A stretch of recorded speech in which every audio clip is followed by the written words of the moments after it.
राधे राधे जपो चले आएंगे बिहारी चले आएंगे बिहारी। जी हाँ, जपिए। श्री राधे हरे कृष्णा। कैसे हैं आप लोग? क्या हाल चाल? बढ़िया है? अच्छे हैं? ये वीडियो और भी ज्यादा स्पेशल होने वाली है। हाँ हाँ, पता है, देखकर नीचे आपको पता चल गया होगा क्या है भाई ये एकादशी के बारे में। इतनी भी क्या खास है? उत्पन्ना एकादशी। भाई इसी दिन एकादशी का जन्म हुआ था। एकादशी तिथि अगर सही मायने में अगर आपको शुरुआत करनी चाहिए तो इसी उत्पन्ना एकादशी से आपको एकादशी व्रत का जो है शुरुआत करनी चाहिए। जी हाँ, ये एकादशी इतनी ज्यादा विशेष है, स्वयं एकादशी देवी उत्पन्न हुई है, इसलिए इस एकादशी का नाम उत्पन्ना एकादशी है, जो कि मार्गशीर्ष महीने की कृष्ण पक्ष की एकादशी तिथि पर आती है। इसी दिन तो हमारे हरि विष्णु के हृदय से प्रकट हुई एकादशी देवी ने मुर नाम के राक्षस का वध किया था, जिनसे सैकड़ों वर्ष तक हमारे हरि विष्णु ने जो है युद्ध किया था। और ये सब कुछ ना लीला है हमारे लाल जी की। तो आज आपको इस वीडियो में मैं बताने वाली हूँ कि हम कई बार क्या करते हैं कि एकादशी हमें पूरे दिन की मिलती है उदया तिथि में, लेकिन फिर भी हम महाद्वादशी में व्रत क्यों रखते हैं? महाद्वादशी में व्रत हम इसलिए रखते हैं क्योंकि हमारे शास्त्रों में, जी हाँ, बिल्कुल शास्त्र पर आधारित, बिल्कुल शास्त्रों में उपरोक्त ये बातें हैं। इसलिए मैं आपसे बोल रही हूं, इस बार आने वाली है व्यंजली महाद्वादशी। व्यंजली महाद्वादशी इसलिए, अब देखिए, 8 दिसंबर को सुबह 5:31 से आरंभ हो रही है एकादशी, ठीक है? और 6 बज के अगले दिन यानी कि 9 दिसंबर को 6:31 पर समाप्त हो जाएगी। अच्छा, 5:06 पे, 5:06 पे आरंभ हो रही है 8 दिसंबर को, और 6:31 पर एकादशी तिथि जो है समाप्त हो रही है। तो ऐसे में दोनों दिन की उदया तिथि हमें मिल रही है। लेकिन ये क्या बात हुई, 8 तारीख की पूरे दिन की एकादशी है, हम तो 8 को ही रखेंगे व्रत। लेकिन शास्त्र क्या कहता है? शास्त्र कहता है कि व्यंजली महाद्वादशी में अगर आप एकादशी का पालन करते हैं तो आपको इस एकादशी का 1000 एकादशी व्रत रखने का फल मिलता है।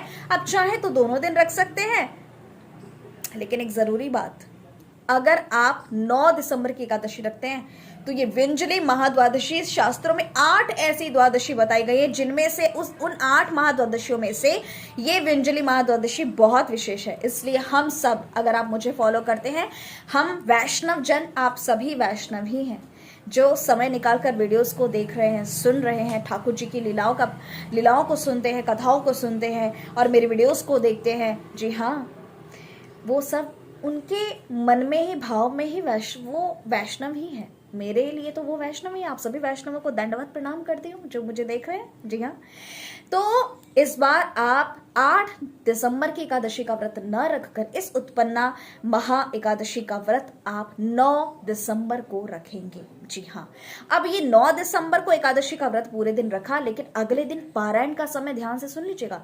सुबह 6:58 से 7:15, 6:58, 2 मिनट बाद 7 बज जाएंगे और 7:15 के बाद ही, हाँ जी, तो 7:15 तक आपको सिर्फ 17 मिनट का टाइम है इस एकादशी व्रत का पारायण करने के लिए। अब ध्यान से पारायण कर लीजिएगा, लेट मत कीजिएगा। समय निकल जाने पर पारायण का समय निकल जाएगा और फिर एकादशी व्रत के लिए फिर तो बहुत सोचना पड़ता है। इसलिए 6:58, आप यूं मान लीजिए कि 7 बजे से 7:15 के बीच में आपको पारायण कर लेना है। पारायण कैसे करें?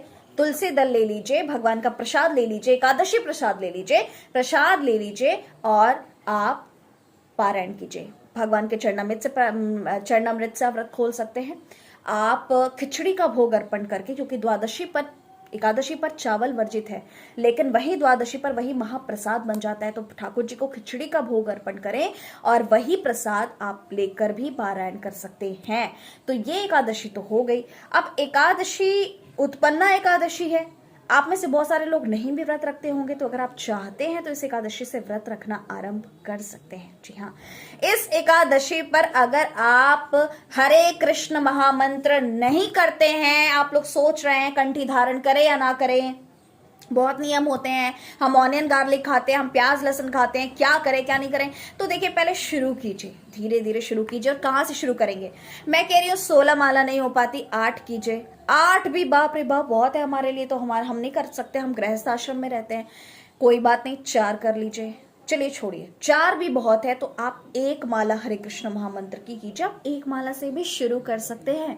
1 माला इस एकादशी से हरे कृष्ण महामंत्र की सुनना आरंभ कीजिए, तिलक लगाना आरंभ कीजिए। कंठी धारण करना चाहे तो फिर भाई कुछ नियम है, लेकिन एक बात बताऊं, नियम ये है कि आप शुरू कीजिए अपने आप। जिसने कंठी धारण की है उसका ऑनियन गार्लिक तुलसी महारानी ने ना छुड़ाया हो तो मैं क्या बोलूं भाई, ऐसे बहुत सारे लोग हैं, मैं अपना नाम भी बदलने के लिए तैयार हूं। ये स्वयं आपका ऑनियन गार्लिक क्या, वो हर नशीली चीज छुड़ा देती है। इस बार की मैं आपको अपना खुद का पर्सनल एक्सपीरियंस बताती हूँ। कार्तिक मास में हमने चावल छोड़ दिया था, मैंने चाय छोड़ दी थी। चाय मैं पीती नहीं क्योंकि वो कैफीन, निकोटीन, ये सब कुछ नशे की चीजें हैं और ये सब कुछ वर्जित होती है। लेकिन कई बार इतना स्ट्रेस, काम ऐसा है कि फिर कई बार लेना पड़ जाता है, ऐसा हमें लगता है। लेकिन ठाकुर जी की इतनी कृपा है, इस बार जब हमने चाय कार्तिक मास में छोड़ी और जब पारायण के बाद कार्तिक उद्यापन व्रत का उद्यापन करने के बाद जब मैं चाय पीने लगी, तो आप विश्वास करेंगे मुझे बार बार, जब भी मैंने अब तक चाय ली है, मेरे को चाय सूट नहीं कर रही और बार बार वॉमिट ही हो रही है। तो हमारे ठाकुर जी ने हमारी चाय, हमसे नशे की चीज को दूर कर दिया, हमारी चाय छुड़ा दी। तो ये भाव रखिए कि वो सब कर लेंगे। अगर करने की इच्छा है तो डरिए मत, ठाकुर जी पे विश्वास रखिए, लाल जी पे विश्वास रखिए। और हमारी किशोरी जो है ना, ये आपको कहाँ ले जाएंगे आप सोच भी नहीं सकते। जी हाँ, कोई डाउट है तो कमेंट सेक्शन में बताइएगा, पूछ सकते हैं। फिलहाल दीजिए इजाजत, एकादशी का व्रत रखिए। मैम उपाय नहीं बताएंगी? बिल्कुल बताऊंगी अगले वीडियो में। उपाय के लिए विशेषकर एकादशी से पहले आपको एक खास वीडियो मिलेगी, छोटी सी जी हाँ, शॉर्ट्स वीडियोस भी मिल सकती है, थोड़ी सी लॉन्ग भी मिल सकती है, तो वीडियो को जरूर देखिएगा। और फिलहाल दीजिए इजाजत, मिलती हूँ अगली वीडियो में। श्री राधे, हरि बोल।